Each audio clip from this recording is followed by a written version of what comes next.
it? You started this thing on the front row of the grid, and now your teammate sits so much further ahead, and you're down right in the thick of a mix of a battle you shouldn't be in. But he's in the top 5 on that strategy with Kirkwood and Flo and Rosenquist.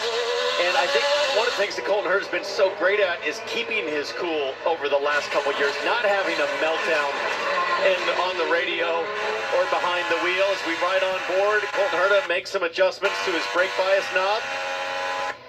He's cruising right now, and he knows he just has to let things play out, trust the team. We don't know what led to this. We don't know if it was a problem on pit lane, maybe got blocked on an in-lap. Who knows what put him in this situation. But this is where he is, head down. It's one here before. He's just got to click off the laps and follow the team's direction. This is it. Head down, eyes forward. Make this strategy work. Meanwhile, race leader Christian Lundgaard with 1.6-second advantage over Scott Dixon, with more on him. Kevin Lee.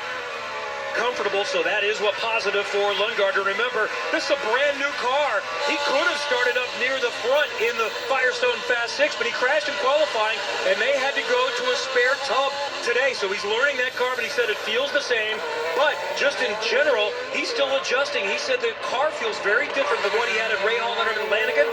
That might be bad news for everybody else, because he's finished 8th and 3rd in the first 2 races and has an opportunity here today. I don't know how many laps that Lundgaard will get. Scott Dixon now coming in for the same thing. We'll have to see where Dixon blends out relative to Lundgaard. They were battling each other. And whether he moves on to the soft or whether he stays on the hard. Decisions that will determine the outcome of this race. Kevin. And he's doing the same strategy as Lundgaard. He's going to get his mandatory stints with the softs, the green sidewalk Firestones on this time. And what is going to be fascinating is to watch the blend. That is a quick stop for the PNC Bank crew and the Honda of Chip Ganassi Racing. He screams down to turn 1. Who's going to have the advantage between him and Lundgaard on that strategy? That stop looked faster, Will, than the one of Christian Lundgaard. So Lundgaard is on Shoreline Drive right now. And there he is. Dixon out. Will he get through before him?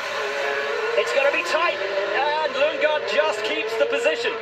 Oh, but it's Scott McLaughlin that loses out here. Cold tires for Dixon, hot tires for McLaughlin as he tried into 4. No, he's losing so much time to Lundgaard in front. Although soft, cold tires for Dixon will become hot, soft tires real fast. That's the difference with the softer compound. Look for Scott Dixon to be lightning quick and go right back onto the gearbox of Christian Lundgaard. If you just compare what we're seeing, he's already starting to pull away a bit from Scott McLaughlin compared to the drivers that we saw coming out on those hards in the middle of a pack. They were absolute sitting ducks. Herta trying to take advantage of the 3 being held up. Closing the gap there. Let's just take a look here up ahead. Riding on board with Scott McLaughlin. That is Lundgaard to the right. Scott Dixon cuts in, no way through. That's a 1-lane piece of racetrack there. There's absolutely nothing McLaughlin could have done there. Had Dixon been on hard tires, I think he'd have cleared him no problem, but those softs just getting up to speed. But that's forcing Dixon to push those softs hard, early, and that can affect how long they last.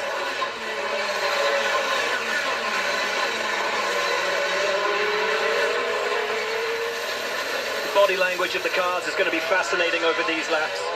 For Dixon and Lundgaard, with those soft tires on, how hard do they push? Do they just blast them, take the 5 laps, get rid of them? Are they going to try and maintain them, try to eat this part of the race out, take them beyond 5, towards 10? Otherwise, it's going to be, what, a lap 33, 34 stop for them.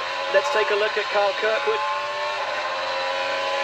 That's the Honda driver spotlight, just giving you some stats there on the young Floridian, who's been a winner here in Long Beach before, from pole position, looking to make it a second sweep of pole and win through that famous hairpin. See that hairpin? Kyle Kirkwood's right hand's not even a few corners, but Kirkwood easily with track position.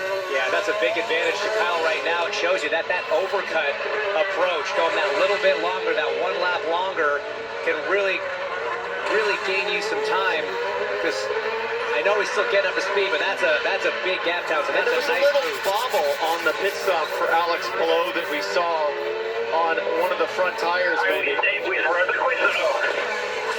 Look at that. Palou already asking, are we safe with Rosenquist as well? He's doing the math. He's doing the strategy from inside the cockpit. That is such an impressive thing to see right now. Rosenquist running behind Palou by a good chunk. Race those guys like Lundgaard on the other strategy.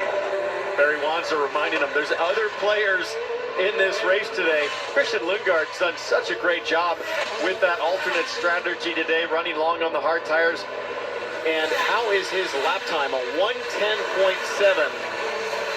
I think that soft tire starting to come apart a little bit in terms of performance. So that's something that the McLaren team needs to be studying closely and start to think about Lundgaard's next stop. This is it. They were running 1:09s just a few laps ago. Lundgaard down to the 110s, Dixon into the 111s.